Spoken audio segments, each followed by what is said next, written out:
देख रहे हैं the daily show with Munir Memon. अस्सलाम वालेकुम, आप देख रहे हैं प्रोग्राम मुनीर मेमन के साथ। हफ्ते का आगाज हुआ और हफ्ते का आगाज फिर उसी पुरानी खबर के साथ नए अंदाज में हुआ। पाकिस्तान तहरीक इंसाफ के कुछ और रहनुमाओं ने पाकिस्तान तहरीक इंसाफ छोड़ने का ऐलान कर दिया। चेयरमैन तहरीक इंसाफ को छोड़ने का यह ऐलान अब जारी नजर आता है और ऐसा लगता है कि शायद अब ये मामला कहीं थमेगा नहीं।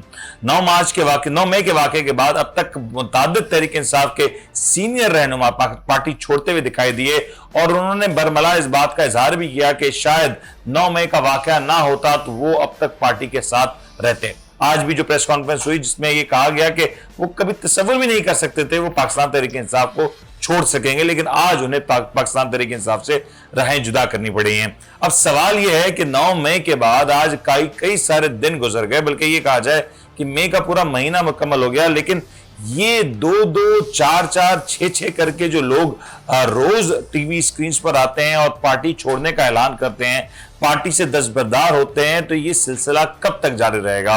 और अगर ये लोग 9 मई के वाकये को लेकर अब तक इतने ज्यादा रंजीदा हैं तो क्यों फौरी तौर पर पार्टी नहीं छोड़ी, अब जाके ये पार्टी छोड़ें? जिस अंदाज से ये रविश नजर आती है, ये कहना भी जरूरी है कि ये जो मामला फिलहाल नजर आता है, जो पार्टी छोड़ने का जो मामला नजर आता है, वो आने वाले कुछ दिन और कंटिन्यू रह सकता है। अगर यही कुछ होना है तो क्यों ना सबको एक साथ टेलीविजन स्क्रीन पर लाके एक साथ तहरीक इंसाफ से खैरबात कर दिया जाए। इसी मौजूद के ऊपर जरा गुफ्तगू करेंगे और कुछ आने वाले सेगमेंट्स में जरा बात करेंगे पाकिस्तान की माशी सूरत हाल के ऊपर। हमारे प्रोग्राम में गुफ्तगू करने के लिए मौजूद है जनाब जहांगीर सैयद साहब, सीनियर सहाफी हैं, तजज़ियाकार हैं। इनसे गुफ्तगू करेंगे और जानने की कोशिश करेंगे कि आखिर पर्दे के पीछे क्या कुछ हो रहा है। जहांगीर साहब अस्सलाम वालेकुम।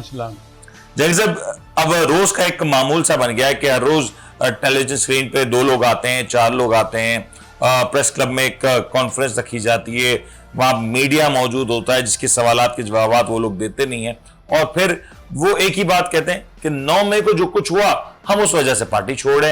अब 9 मई को जो कुछ हुआ उसके बाद आज 20-22 दिन गुजर चुके हैं, अब भी अगर यही सूरत हाल है तो क्यों ऐसा क्या है कि रोज 2-2, 4-4 लोगों को टेलीविजन स्क्रीन पर लाया जाता है या वो आ जाते हैं और ये बात कहनी पड़ती है? भाई देखें, चीज़ों को उसके इर्द गिर्द की चीज़ों से रिलेट करके देखा जाए तो समझ में आता है। ये जो सारे के सारे जो बयानात हैं वो एक ही सांचे में ढले हुए हैं।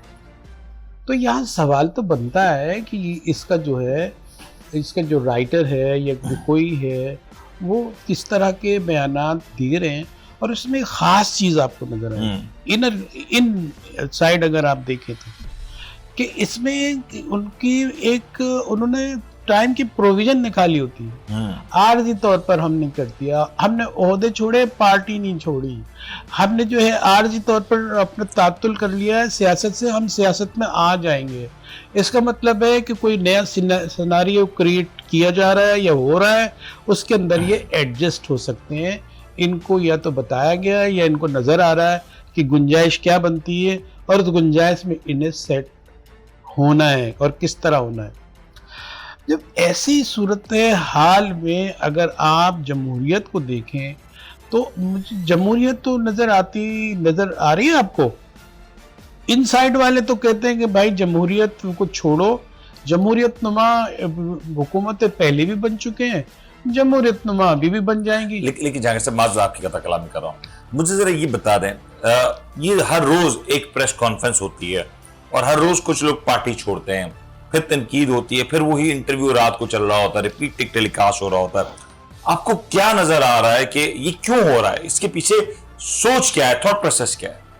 भाई देखें, इमरान खान के पर जो चीज़ आई है, जो धब्बा लगा है, तो उसकी तो कल उन्होंने नई बात कह दी अपने कि भाई देखें ये तो ऐसा जो हुआ है तो ऐसा तो रद्द-ए-अमल आएगा, हम उसमें क्या ज़्यादा लफाजी करें।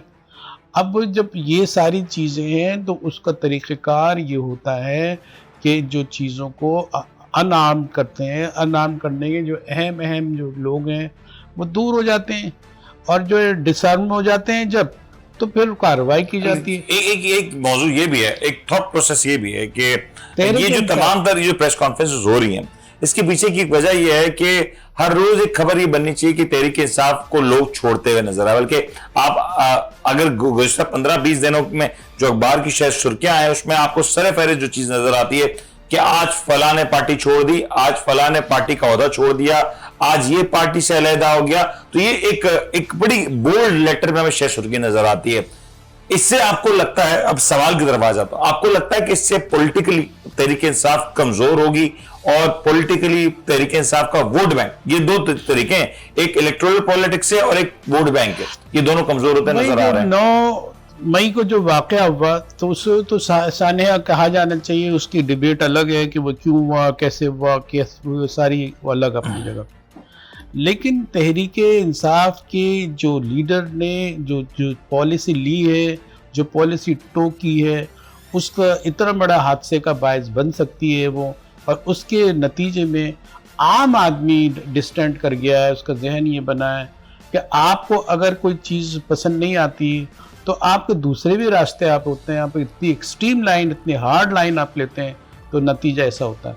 लेकिन दूसरी तरफ आप देखें कि उनकी जो जमात में जो ये जो उनके बानी लीडर हैं तहरीक इंसाफ, चेयरमैन तहरीक इंसाफ, उनको क्या क्या रद्दमल के तौर पे जब ये कि ये सब अलग किया जा रहा है, उसके साथ ज्यादती हो रही है, उसके साथ जुल्म हो रहा है, तो जो पॉपुलर उसको जो एक ख़ास हल्का है वो उससे तो अटैच हो जाएगा, मज़ीद अटैच हो जाता है। इसलिए ये भी सोचना चाहिए कि अगर आपकी ममलिकत के लिए उस पार्टी से ख़तरा है तो तरीक़ाकार में आप कोई ऐसा तरीक़ा शामिल करें कि चीज़ें जो सांप भी मर जाए और लाठी भी न इसमें न सांप मर रहा है, ये बिल्कुल मैं वो सवाल पर दोहरा दूंगा। मुझे एक बात बताओ, अब सवाल ये उठ रहा है कि 9 मई को 22 दिन गुजर गए, आज भी जो प्रेस कॉन्फ्रेंस हो रही है सेम स्क्रिप्ट पे हो रही है। अगर इन लोगों को पार्टी छोड़नी है, आगे चल के जो आज कल में मजीद लोग पार्टी छोड़ने जा रहे हैं और जवाब भी गालिबन यही दिया जाएगा, तो या तो जवाब तब्दील कर लें या तो अपनी टाइमिंग तब्दील कर लें, जो कि अब टाइमिंग तो हो नहीं सकती, तो कम से कम जवाब तब्दील कर लें, कौन जवाब तब्दील कर लें भाई। तो जिसलिए हम कहते रहे, अब खान साहब के तौर पर हम उनको नहीं कहेंगे, हम आप कह सकते हैं जाकिर साहब, आपको इजाजत है, लेकिन बहरहाल ये आप ये बताएं कि उनके जो खान साहब के जो बयानात आते हैं, आप उनकी वैरायटी देखें, उनके कलर देखें कि वो minute to minute, day to day जो चेंज उसमें आती है, जो फैब्रिकेशन उसमें होती है, तो वो तो समझ में नहीं आती। पल्स चेक करें, इधर से भी उधर से भी, तो पल्स अपनी भी तो चेक करें, अपनी पार्टी की भी चेक करें, ममलिकत की भी चेक करें, उसके हालात। अरे ये बिल्कुल सही हो गया। अब जरा उन लोगों की बात करते हैं जो पार्टी छोड़ के चले गए। ये भी एक इंटरेस्टिंग सा फैक्टर है कि जो लोग पार्टी छोड़ गए, अब है तो वो इलेक्टेबल्स, वो अपने अपने हलकों में इलेक्शन जीतने की हेल भी रखते हैं। अब ये एक पसौड़ी पड़ गई जहांगीर साहब के पार्टी कौन सी इख्तियार की जाएगी, नून लीग में जाएंगे, पीपल्स पार्टी में जाएंगे। बहुत से लोग हैं वो कह रहे नहीं हमें नून लीग में जाना क्योंकि नून लीग का टिकट इस वक्त शायद उनके फेवर में ना हो। बहुत से लोग पीपल्स पार्टी का रुख कर रहे हैं और पीपल्स पार्टी के लिए पंजाब में अगर इलेक्टेबल्स जमा हो जाते तो पीपल्स पार्टी के लिए इससे बेहतर कोई हल नहीं होगा। नून लीग की तरफ अभी तक बहुत कम हमने देखा कि कोई गया हो, और बहुत से लोग अब ऐसे हैं जो ना इस तरफ जा रहे हैं ना उस तरफ जा रहे हैं, वो आजाद हैसियत में इलेक्शन लड़ना चाहते हैं। वो समझते हैं कि शायद ये दोनों जमातों का टिकट। सबसे बड़ी पार्टी जो है टी एंड ट्रीट पार्टी, बैठें, खाना वाना खाएं, मुलाकातें करें। टी पार्टी एट जहांगीर तरीन हाउस, टी नहीं लगाया और टी, और उसमें आप दूसरों को आप लगा देंगे, वो कहेंगे टीजर पार्टी बना रहे हो यार तुम। टीजर पार्टी भी तो हो सकती है, तो आप अक्सर पाकिस्तान की सियासत में टीजर पार्टी तो टी पार्टी, ये जिस तरह के अशाइये भी हो रहे हैं उसमें, और जोहराने भी हो रहे हैं उसमें, और नाश्ते भी उसमें हो रहे हैं, जहन साजी हो रही है। वो कह रहे हैं किस तरफ जाएं, कैसी पार्टी बनाएं, पार्टी बनाएं भी नहीं बनाएं, किसी के साथ मर्जर कर लें, कोई नया पावर ग्रुप बना लें, पार्टी प्रेशर ग्रुप बना लें, क्या करें अभी कुछ समझ में नहीं आ रहा, क्योंकि वो मंजर जो है वो अभी वाजे नहीं है। आपको क्या लगता है, अगर मैं इनसाइड स्टोरी पूछूं, क्या लग रहा है जो पार्टी से जो अलहदा हो रहे हैं, क्या ये अलग पार्टी बना देंगे? क्योंकि अब जहांगीर तरीन ग्रुप की जो बात आ रही है, कहा यह जा रहा है, अभी क्लियर कुछ भी नहीं, कहा यह जा रहा है कि जो जहांगीर तरीन साहब को एक पार्टी बनाने का लॉन्च किया गया था, मुबैना तौर पे वो एक एक्सपेरिमेंट कामयाब होता हुआ नजर नहीं आया। बहुत से लोग अभी भी इस बात के लिए रजामंद नहीं है कि जहांगीर तरीन साहब कोई नई पार्टी बनाए और एक नया कारवान लीड करें। अब तक जो एक मुबैना तौर पर इत्तलात आ रही हैं, जो जहांगीर तरीन अलीम खान के जो पसंदीदा लोग थे, जो उनके साथ खड़े रहने थे, उन्होंने भी एक नई चाल चली है या पैंतरा बदला है। उन्होंने कहा कि नहीं, हम अलग रहेंगे, हम प्रेशर ग्रुप के तौर पर रहेंगे, हम जो है अपनी पार्टी का नाम भी नहीं देंगे, लेकिन हम अब अगर ऐवान में इलेक्शन होते हैं या कहीं होती है, उस पर प्रेशराइज करने के लिए हमारा पावर प्ले होगा, हम इसलिए। अब उनको भी तो पूरी हिमायत नहीं मिली जो उनको तवक्का थी। और एक चीज ऐड कर जाएंगे सब माजरत के साथ, ये भी एक और ग्रुप जो है तहरीक इंसाफ से जो अलहदा हुआ, मैं नाम नहीं लेता, वो मैं चाहता हूं थोड़ा वक्त के साथ उसके ऊपर बात करेंगे, लेकिन अभी जो इत्तलात है वो जो ग्रुप है वो तहरीक इंसाफ से अलहदा हुआ, उनकी मुलाकातें हुई पीपल्स पार्टी के वफ्द से, उनकी मुलाकातें हुई जहांगीर तरीन साहब से, और बिल आखिर उस ग्रुप ने यह फैसला किया कि वो अलहदा हैसियत में जाके इलेक्शन लड़ेगा। ये इसी की बात अब मैं इसीलिए आपको ये ऐड कर रहा था ताकि नाज़रीन को पता चल सके।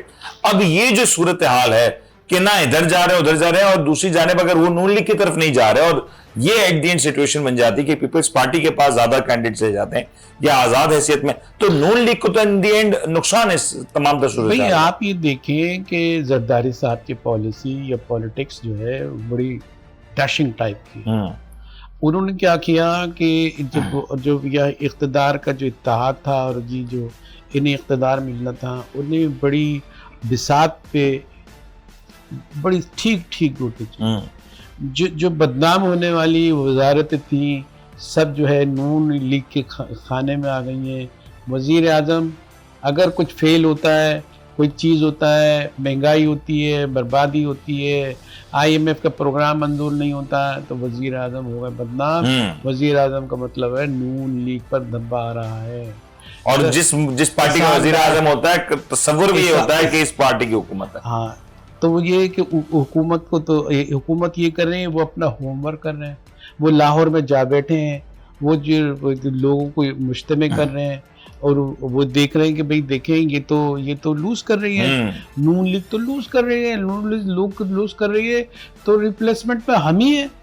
हम पहले भी ये आपने जहांगीर साहब बड़ी पते की बात की है, इसके ऊपर जब बात करेंगे, ब्रेक लेने का कहा जा रहा है, क्योंकि इस वक्त नून लीग को ये मसला तो दरपेश यकीनी तौर पर है कि जो इलेक्टेबल्स तहरीक इंसाफ से टूट के अब आम तौर पर कहते हैं ना सियासत की मार्केट में आ चुके हैं, वो भावताव हो रहा है, और उसमें ये देखा जा रहा है कि कौन किस तरफ रुख करता है।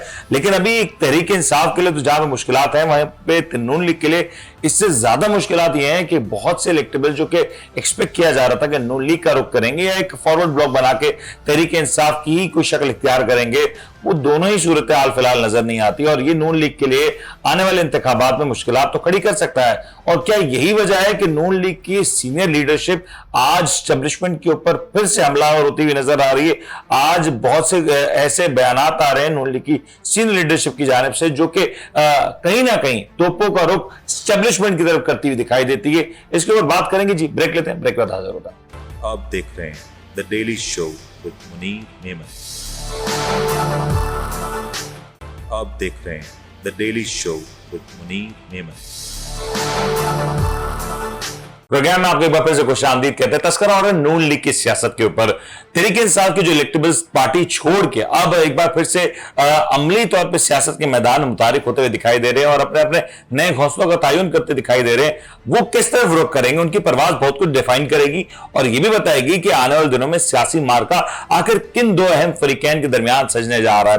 तहरीक इंसाफ से बिछड़े हुए बहुत सारे लोग अब या तो एक फॉरवर्ड ब्लॉक बनाने की पोजीशन में नजर आ रहे थे, जो कि अब एक आजाद हैसियत में इलेक्शन लड़ते हुए नजर आएंगे, या फिर वो फिर से पाकिस्तान पीपल्स पार्टी का रुख कर सकते हैं। जहां तक बात रही जहांगीर तरीन साहब के फॉर्मूले की, मुबैना तौर पर इत्तलात हैं कि वो जहांगीर तरीन का जो एक फॉर्मूला जो कि तहरीक इंसाफ की बी टीम बनाने की बात की जा रही थी, वो अब तक इतना ज्यादा कोई कामयाब होता हुआ नजर नहीं आ रहा और बहुत से मामला हैं जो इलेक्शन डे के बाद ही हल होते दिखाई देंगे।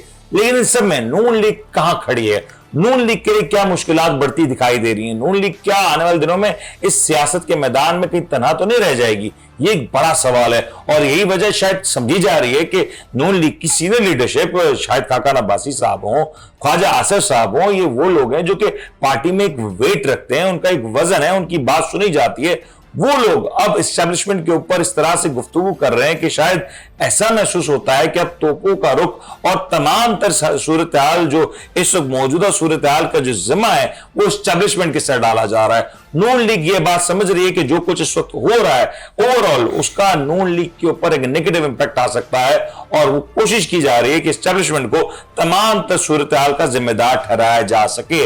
अब ये जो मामला है नून लीग की सियासत को कहां लेके जाएगा? जहांगीर साहब, ये जो अब हम देख रहे हैं कि स्टेटमेंट्स आ रहे हैं, शाहिद खाकान अब्बासी साहब हैं, ख्वाजा आसिफ साहब हैं और दीगर, आप अगर नून लीग की ऐसी बहुत सी लीडरशिप देखें, ख्वाजा साद रफीक साहब और दीगर बहुत से रहनुमा, अब या तो मंजर आम पर नजर नहीं आते या तो नून लीग ने इनको दूसरे डायरेक्शन पे दिया हुआ है, उनका तोपों का रुख एस्टेब्लिशमेंट की तरफ है। आपको लगता है कि नून लीग इस वक्त कंसर्न है कि जो इलेक्टेबल पार्टी छोड़ के नून लीग में आने की तवक्को की जा रही थी वो नून लीग पे नहीं आ रही, नून लीग के लिए कंसर्निंग फैक्टर है? देखिए, सबसे जब वो क्लियर नहीं होती ना बात, विविड पिक्चर नहीं सामने आती कि सूरत हाल क्या बनेगी, तो पार्टी में राइट विंग फ्लैंक और लेफ्ट फ्लैंक बना दिए जाते हैं। कुछ जो है वो इस्टेब्लिशमेंट के फेवर कर रही होती है, वो उसको बहुत ही जितनी सताइश प्रेस कर सकती है वो कर रही होती है, वो उसको अपनी ज़रूरत समझ रही होती है, सियासी ज़रूरत, और वो उनके हल्के असर में रहने का तासुर देती हैं कि हम आपके साथ खड़े हैं। दूसरा, जब वो ये देखते हैं कि इस्टेब्लिशमेंट के अगेंस्ट में कहानी तो बड़ी उड़ जाती है, और जो है वो तहरीक इंसाफ ने की जो चीज़ें आई हैं तो उनका जो शोहरत हासिल की है तो उन्होंने ये मुखालफत करके की है, तो वो समझते हैं शायद इसको भी देख लेते हैं, इसको भी तहरीक इंसाफ के लिए हम क्यों छोड़ें, अकेले ही क्यों, कि इसका फ़ायदा क्यों उठाए, इसलिए थोड़ी सी तनकीद भी रखते हैं। और फिर जब जो वो पार्लिमानी जो माहौल में जाना चाहते हैं और कहते हैं इलेक्शन में जाएंगे, हम ऐवानों में जाएंगे, तो ऐवानों में मुंह दिखाने काबिल होने के लिए भी वो करते हैं कि भाई हम तो, हमारे तो डिस्टेंट हैं यहाँ, हम तो उनके साथ नहीं खड़े हैं, हम तो इतना नहीं खड़े हैं, वो एक सानिया अलग है, वो एक अलग चीज है और सियासत अलग है। क्यों लगता है आपको ये कॉन्ट्रडिक्टरी बयान क्यों दे रही है नून लीग? नून लीग की सियासत का एक धड़ा देखिए, इससे पहले भी इन लोगों ने ये क्वेश्चन समझ के जो है खेलती रही है पार्टी इस्टेब्लिशमेंट के साथ, कि नंबर बनाने हैं तो इधर करनी है। तो अगर आप कहीं ना कहीं एक पॉलिसी लेते, टो करते, उसकी सियासी बुनियादें होती तो वो फ्रूटफुल होता है। आप कल आज छोटे छोटे आप गेम प्ले बनाएं और उसमें फंस जाए, तो इस तरह सियासत यही सबको इतना मंजर बिखरा हुआ है, हुकार इतनी है कि किसी को समझ में नहीं आ रहा। आपको लगता है नून लीग कंफ्यूज है, क्लियर नहीं है कि आगे क्या होने जा रहा है? भाई साहब, तहरीक इंसाफ क्लियर नहीं है। तो सर नून लीग तो ड्राइविंग सीट में है, देखें वजीर आजम उनका है, उनके पास इख्तियार है, वो इलेक्शंस करवा सकते हैं, वो इलेक्शंस में जा सकते हैं, they have all the right tools जब to have आप right now। इतनी बड़ी तब्दीली आ सकती है तो ये कैसे फैसला कर लें कि वो एक पॉलिसी को टो करेंगे, नून लीग टो करेगी? अभी तो उनको भी तो इस वक्त अगर नून लीग की मैं बात करूं सर, देखिए सियासत अगर एंटी एस्टेब्लिशमेंट नून लीग को होना सूट करता है, एंटी एस्टेब्लिशमेंट नून लीग को इस वक्त होना सूट करता है? नहीं, वो ये एंटी एस्टेब्लिशमेंट नहीं, अभी बहुत सारे बयान उनके ऐसे हैं कि बिल्कुल फेवरेट उनके हैं, लेकिन वो समझते हैं कि ये प्रेशर बटन है, इससे जो है पॉपुलैरिटी पैदा होती है, अवाम में हिमायत का कोई एक जरिया है। चूंकि हम सियासी कुव्वतें हैं, लिहाजा हमें इस बटन से दूर नहीं रहना चाहिए, हमें रखना चाहिए। इसलिए प्रोपेगेट करने के लिए, एक आइंदा देने के लिए, बयानियां तैयार करने के लिए ये इस तरह भी करते हैं।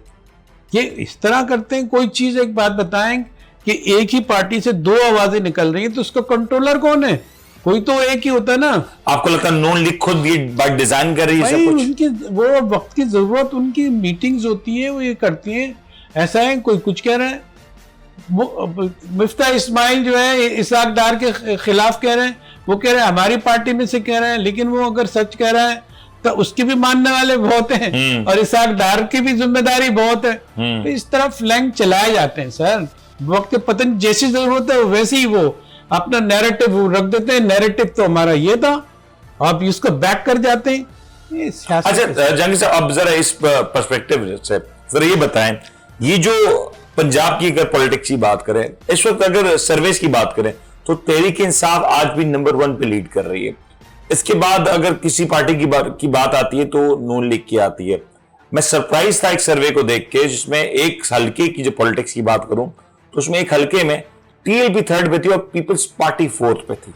पीपल्स पार्टी जो कि आप कह सकते हैं कि एक ऐसी जमात जो कि अक्रॉस पाकिस्तान एक वोट में मकबूलियत रखती थी, अगर वो इस वक्त पंजाब में 4th या 5th प्लेस पे आ जाती है या 3rd पे भी आ जाती है, तो जो इलेक्टेबल्स पीपल्स पार्टी का रुख कर रहे हैं, आपको लगता है कि वो पीपल्स पार्टी को स्पेस दिला सकेंगे या वो पोजीशन दिला सकेंगे जो इस वक्त सोच रहे हैं, और खासतौर पे बिलावल साहब की जो वजीर आजम बनने की जो राह है उसको हमवार कर सकेंगे?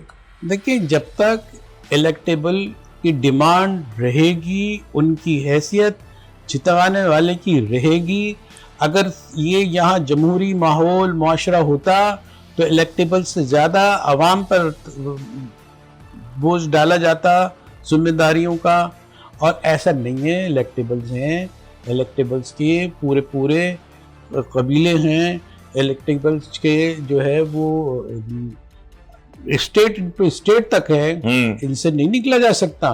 इनको जो है इतनी आज़ादी की बात करते हैं, सारे इलेक्टेबल्स लेने पर मजबूर हो गए वो हैं। अब अभी नून लीग से आप ये तवक्को कर सकते हैं कि इलेक्टेबल्स इनके पास नहीं आएंगे? पीछे देखे तो सही, कितने इलेक्टेबल्स हैं इनके पास, और इलेक्टेबल्स की कोई कमी है? अगर आपको लगता है कि तहरीक इंसाफ जो अपनी मकबूलियत के ऊपर जो खान साहब कह रहे हैं कि मैं किसी को वो टिकट दे दूं वो जीत जाएगा, आपको लगता है कि apparently right now Tehreek Insaf के पास वो ग्राउंड पे टीम मौजूद है और वो पॉपुलैरिटी मौजूद है कि वो जिस शख्स को का इंतखाब करेंगे वो इलेक्शन जीत सकता है? देखें, उसके लिए इंडिकेटर है, कुछ सेंसिटिव इंडिकेटर आप ये देखें।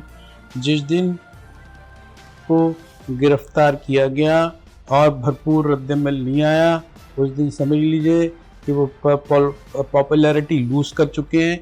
ये आजमाइशी मश्क होके रहेगी, ऐसा होके रहेगा। एक दफ़ा पहले दफ़ा उनको गिरफ्तार किया था तो बदएहतियाती की वजह से ये रद्दमल आया और ये 9 मई का सानेहा हुआ, लेकिन पॉपुलरिटी चेक करने के लिए उसमें तो ये पॉपुलरिटी थी, ये तो पागल और जुनूनी हो गए इनके हिमायती। तो एहतियाती तदबीर के तौर पर उसको गिरफ्तार नहीं किया। बड़ी तादाद में साइलेंट वोटर होता है, या एक ऐसा वोटर होता है जो कि आप कह सकते हैं रिबेलियस होता है, वो कुछ नहीं करता, वो इलेक्शन डे पे पोलिंग बूथ में जाके अपने गुस्से का इजहार करता है, अपने तहफुजात बयान करता है वोट की सूरत में। आपको लगता है कि पाकिस्तान में इस वक्त जो माहौल है, आप और मैं जब खुल के बात नहीं कर सकते, इस वक्त हम भी जो बात कर रहे हैं, गुफ्तगू कर रहे हैं, बहुत सोच के बात करनी पड़ती है कि कोई ऐसा अल्फाज जो कि कल तक सही समझा था आज गलत हो चुका। तो एक आम आदमी के पर्सपेक्टिव से सोचें तो वो तो ये सोच रहा होगा कि जो कुछ हो रहा है वो उसका गम गुस्से का इजहार वहां कर सकता है। मैं तहरीक इंसाफ की बात नहीं कर रहा, मैं पीपल्स पार्टी के पर्सपेक्टिव से बात कर रहा हूं, मैं नून लीग के पर्सपेक्टिव से बात कर रहा हूं, क्योंकि पाकिस्तान में सारी सियासी जमातें इस मरहले से गुजरेंगी, सिर्फ तहरीक इंसाफ नहीं। देखिए, सबसे बड़ी बात यह कि जिनको आपके साइलेंट मेजॉरिटी कहते हैं ना, साइलेंट मेजॉरिटी अपना इजहार उस वक्त करती है, लेकिन ये हम नोट कर सकते हैं सर्वे के ज़रिए, अपने मुशाहदे के ज़रिए, रिपोर्टिंग के ज़रिए, और लोगों को देख के उनके रुझान को पेश नज़र रख कर हम ये कह सकते हैं कि ये साइलेंट मेजॉरिटी बड़ी है किसी की हिमायत में या घटी है। मैं अगर आपसे एक मफरूज़े के तौर पर पूछूं, मुबैना तौर पर आपकी दानिश में आपको क्या लगता है जो पॉलिटिकल विजडम है या पॉलिटिकल जो कैपिटल है, किस पार्टी ने गुज़श्ता 3, 4, 5 माह में ज्यादा लूज किया इन 3 जमातों में से? देखिए, पॉलिटिकल अगर लूज किया दो उसकी हालत है, एक पब्लिक और एक जो है उनके जो इलेक्टेबल्स हैं या इलेक्टेड लोग हैं, जो उनके जो पार्टी के बड़े बड़े चौगादरी हैं, पंडित हैं, वो किस हालत में, वो तो काफ़ी उड़ के चले गए। अब रहा एक ही बात रही है कि भाई ये जो क्या अभी भी इतनी स्ट्रेंथ है कि सर मुझे बताना पॉलिटिकल कैपिटल किस पार्टी का लूज हुआ? तहरीक इंसाफ का ज्यादा लूज हुआ, पॉलिटिकल कैपिटल इस तरह देखिए, मैंने इसी इसकी जो तमीज बांधी थी इसी वजह से बांधी थी कि जो अगर आप उनके नुमाइंदों को देखते हैं, उनके लीडर्स को देखते हैं, वो तो उड़ गए, वो 200-300 और उड़ जाएंगे, 500 1000 हो जाएंगे। तो लूजर तो यही हुए ना, लेकिन इनका 50% जो ताकत होती है वो बढ़ के 100% पे हो जाती आपके है। नजर में वो पॉपुलैरिटी है, पॉपुलैरिटी में अभी मुझे नहीं लगता कि उनकी कमी आई है। पॉपुलैरिटी कम हुई है तहरीक इंसाफ की? नहीं, उसमें लगता नहीं है। इसलिए अच्छा, आपको लगता है कि क्या ये अगर पॉपुलैरिटी कम sympathy होती vote मिल तो सकता है तहरीक अभी इंसाफ भी को? इतनी एहतियात उनके साथ न की जाती, उनकी गिरफ्तारी के लिए, उनके मुकदमात के लिए। इसलिए कहीं ना कहीं वो समझते हैं ना कि कहीं वो प्लेस कर रहे हैं, अभी वो वक्त नहीं आया। आपको लगता है तहरीक इंसाफ ये जो कड़ा वक्त है ये जल्द मुकम्मल हो सकता है? देखिए, कड़ा वक्त है और चीजें क्लियर नहीं है। अभी अंदर ही अंदर क्या चल रहा है ये बात है। पॉसिबिलिटी है चीजें टर्न अराउंड हो जाए? टर्न अराउंड के हमेशा ये होता है कि जब एक चीज आउट ऑफ कंट्रोल हो किसी वजह से, तो उससे फिर समझौते किए जाते हैं। फिर देखा जाता है कि इधर नहीं है, ये इस तरह काबू नहीं आ रहा है, तो किसी को जो पहले धक्का दिया जाता है उसको फिर गले लगा भी लिया जाता है। तो ऐसे इम्कान, गले लगाने के इम्कान है, और अगर किसी को गले लगाना हो तो किसी और को गले से दूर करना होगा ना। तो गले, भाई गले एक साथ दो लोगों को तो गले नहीं लगाया जा सकता। एक बात ये, जो गले पड़ जाता है ना उसको हटाना। चले अब आप गले पड़ जाए कहते हैं, गले लग जाए कहते हैं, लेकिन हकीकत बात ये, फैक्ट ऑफ द मैटर कि अगर आपको किसी और को गले लगाना है तो आपको किसी को गले से उतारना पड़ेगा, और ये कभी भी हो सकता है, किसी भी दिन, ईद का दिन हो सकता है। ब्रेक लेते हैं जी, ब्रेक के बाद जरा माशी सूरत हाल उसके ऊपर बात करेंगे। आप देख रहे हैं the daily show with Munir नेमत। आप देख रहे हैं the daily show with Munir नेमत। प्रोग्राम में आपको एक बार फिर से खुश आमदीद कहते हैं। तस्करा करते हैं मुल्क की माशी सूरत हाल का। वैसे तो माशी सूरत हाल की बात की जाए तो वो किसी भी तौर पे तस्करे के काबिल नहीं है, लेकिन फिर भी यहाँ पे हम मौजूद हैं। जो कुछ खबरें हैं, जो अपडेट्स हैं, वो आपके सामने रख देते हैं। बजट का सीजन है, बजट आने वाला है, बहुत सी उम्मीदें वाबस्ता हैं, और बहुत से लोग इस बार भी बजट को महज एक तकरीर समझ के बजट को शायद सुन लें, और फिर वही होगा जो हर बार होता है। बजट एक बार आ जाता है, फिर तब्दीलियां होती हैं, और चंद ही महीनों में या चंद ही हफ्तों में बजट जो अपनी शक्ल है वो भुला बैठता है। इस बार भी शायद पाकिस्तान का बजट कुछ ऐसा ही नजर आए, लेकिन इस सबसे ज्यादा कंसर्निंग फैक्टर जो है वो कुछ और है। इसाक डार साहब ने गुज़िश्ता दिनों में एक बयान दिया, वो बयान बड़ा इंटरेस्टिंग है और अलार्मिंग भी। आईएमएफ के हवाले से जब ये कहा गया कि क्या आईएमएफ का मुआहिदा ना हो तो पाकिस्तान सरवाइव कर जाएगा, क्या पाकिस्तान अपने कर्जे चुका देगा, तो इसाक डार साहब ने बड़ी धड़ल्ले से कहा कि पाकिस्तान के पास बहुत से एसेट्स मौजूद हैं, पाकिस्तान को किसी भी तौर पे घबराने की जरूरत नहीं है। अब एसेट्स मौजूद हैं, इसका क्या मतलब है? जहांगीर साहब, आप भी बयान कर दें। मैं तो सोच रहा हूं गुर्बत का आलम यह है कि घर का सारा एक सामान, फर्नीचर, दरवाजे, खिड़कियां सब बेच देता है। मजे की बात यह है कि सिर्फ फर्नीचर, फिक्सचर और फर्नीचर की बात नहीं है। यहाँ तो ये कह रहे हैं कि हमारी रोटी भी हमारे दाव पे लग सकती है। हम पेट काट के जो है लोगों को अपने भूखा रख के, हम जो इतने हमारे पास जो असेट्स हैं, असासे हैं, हमारे असासे क्या हैं? 23 करोड़ आवाम गिरवी रख दें। और वो गिरवी तो है, और गिरवी होने पे मजीद जा रहे हैं। हमारे जब एयरपोर्ट जैसी सास इदारे होते हैं, वहाँ बहुत सारी ऐसी बातें होती हैं। अब उसकी लेजिस्लेशन से, उसका कई चीज़ें इसकी जो है रस्ल रसायल से, उसका नक़्ल हमल से ताल्लुक़ होता है, दुनिया से राब्ते का ताल्लुक़ होता है, वो जो है गिरवी रख दी जाए। तो अब आपकी स्ट्रेटेजिक एसेट्स गिरवी रखे जा रहे हैं ना। सबसे पहले गिरवी इंसान की, उसके कौम की इज्जत रखी जाती है, और वो रखी जा चुकी है। सर क्या बात कर, नहीं मैं इत्तेफाक नहीं, आप इत्तेफाक सर मैं नहीं कर रहा sir. Beggars can't be choosers sir. सबसे बदकिस्मती है कि नाइत्तेफाकी तो का दौर है। आप भी नाइत्तेफाकी करें, इसाकदार भी यही कहेंगे, हमारी इज्जत है कहीं। Beggars can't be choosers, beggars की कौन सी इज्जत? जो आपने जब बेगर्स भी कह दिया, कांट बी चूजर्स कह दिया, तो किस बात पे फख्र है आपको? किस बार आप कह रहे हैं कि कौमी फख्र का इजहार कर रहे हैं हम? तो नहीं, मैं नहीं कह सकता भाई, आप खुद ही तो कह रहे हैं कि बेगर्स कौम है। अरे चलें, अभी बाहर की दुनिया से जो खबरें आ रही है वो क्या कह रहे हैं कि यार हर एक के पास ये मांगने चले जाते हैं, पूरी दुनिया में ये कशकोल लेके घूम रहे हैं। अब आप कहेंगे नहीं, हमारे पास 1000 एक शख्स से ये बोला जाए कि जो हमारे असासे ये हैं, उसके असासों में तो उसके बहुत कुछ शामिल होता है। तक बात पहुंची क्यों? सवाल मेरा ये है, बड़ा कंसर्न है, मैं बड़ा कंसर्न हूँ इस सवाल से। और देखिए हम मजाक कर रहे हैं, खतरनाक बात जो है ना, वो नहीं बात कर सकते हम इस वक्त, ऐसा माहौल नहीं है। हम नहीं कर कि रहे। उस कौमी एहसासों में सबसे अहम चीज जो पाकिस्तान की बका, उसकी सलामती का तहफ़्फ़ुज़ की जमानत है, उसको भी गिना जा रहा है क्या करके मैं सवाल बना रहा हूं इसको कि बताएं कि उसमें क्या क्या असासे, किसकी आप ट्रिलियन डॉलर्स के असासे आप किसको जाहिर कर रहे हैं, जरा तफसील तो बताएं ताकि हम जागे कौम की हैसियत से कि हम किस बात पे नाज कर रहे हैं कि ये असासे होते हैं किसने, जहां लाइबिलिटी होती है सही तो उसको उतारने के लिए असासे होते हैं, आप जो है अपनी इज्जत उतार लें, आप इस मुकाम पे खड़े और हम आपकी अच्छी बातें कर लें, ये भी बहुत खतरनाक बात है। आप चाहते क्या है मुझसे ये बताते हैं पहले। सर मैं तो इतना चाहता हूं कि जो असासे कहे जा रहे हैं या जो असासे डिफाइन किए जा रहे हैं वो डिफाइन कहां तक होंगे और उनकी डेफिनेशन कहां तक होगी, क्या इस डेफिनेशन की कोई हद भी होगी?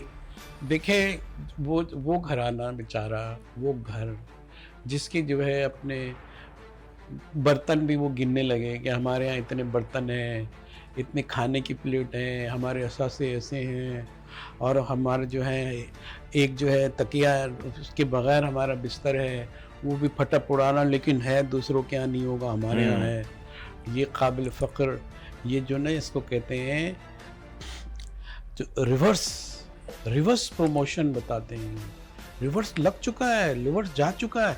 अब आप हमें कह दें कौमी तरानी की तरह हम भी जो है अभी बताते हैं कि हमारी मईशत जबरदस्त, हमारे जो है वो तो हुक्मरानों के फैसले शानदार, हम भी कौमी तराने। जंगी साहब मैं बड़ा स्ट्रेट फॉरवर्ड बात पूछ लेता हूँ ना कि क्या मुल्क के टुकड़े करके, माजरत के साथ बड़े सख्त अल्फाज टुकड़े, not in that sense but क्या मतलब इन पीसेस मुल्क को किस्तों में, आज ये हिस्सा भेज दिया, आज इसको गिरवी रख दिया, कल उसको गिरवी रखेंगे तो ये बड़ी बात हो जाएगी, आप पकड़ में आ जाएंगे। ये किस्सा और गिरवी रख दिया, मुल्क का नाम नहीं ले, ममलिकत का नाम नहीं ले, रियासत का नाम नहीं ले। सर मैंने कहा ये मैं तो नहीं कह रहा, ये मैं नहीं कह रहा, ये जो कह रहे हैं मैं उनकी तशरीह कर रहा हूं कि क्या ये कहना चाह रहे हैं। मैं तो खुद पूछ रहा हूं, मैं तो खुद जानना चाह रहा हूं कि क्या चाहते क्या है। मतलब आप अगर ये कहें, अब मैं मिसाल लेता हूं, अगर मैंने किसी को से कर्ज लिया और किसी को कर्ज वापस करना हो तो मैं उसे कहूंगा कि भाई तुमसे कर्ज लिया है, कर्ज वापस कर दूंगा। मैं उसको अगर जवाब में ये कहूं कि तुमसे कर्ज लिया है तो क्या हुआ, मेरे पास ये फोन तो है, इसकी मालियत ये है, मेरे पास ये घड़ी तो है, इसकी मालियत ये है, मेरे पास ये गाड़ी तो है, इसकी मालियत ये है। तो इसका मतलब क्या हुआ कि मैं शायद अहल नहीं हूं कि मेरे पास जेब में वो सकत नहीं है कि मैं उसकी रकम जो उसने दी थी वो लौटा सकूं।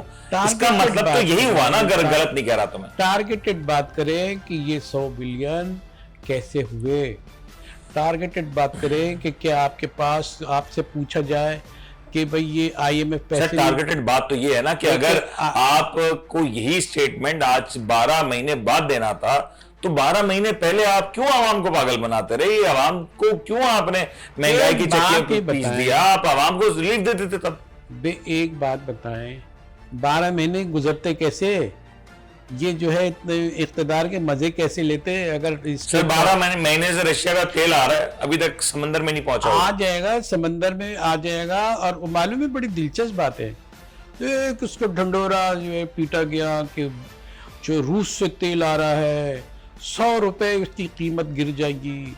अचानक मुसद्दिक मलिक जो है वो बोलते हैं नहीं, मुसद्दिका इतलात देते हैं, तो नहीं मुसद्दिका या गैर मुसद्दिका, हमारे लिए तो गैर मुसद्दिका ही साबित होती है आखिर में।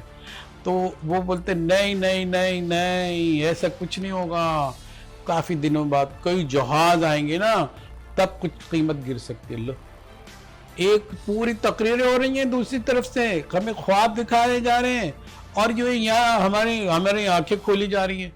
हमें सर एक्चुअली तो अभी तक ये भी नहीं बताया जा रहा है वो कितनी क्वांटिटी में आ रहा है, वो कितना अरसा, हमारी कितनी जरूरत के मुताबिक कितना तेल मंगवाया गया है, उसको रिफाइनिंग में कितना वक्त लगेगा, रिफाइनिंग कॉस्ट, उसमें बहुत सारे मामला हैं, बहुत से मराइल हैं जो आवाम को अभी तक बताए नहीं जा रहे। नहीं कर सकते ना।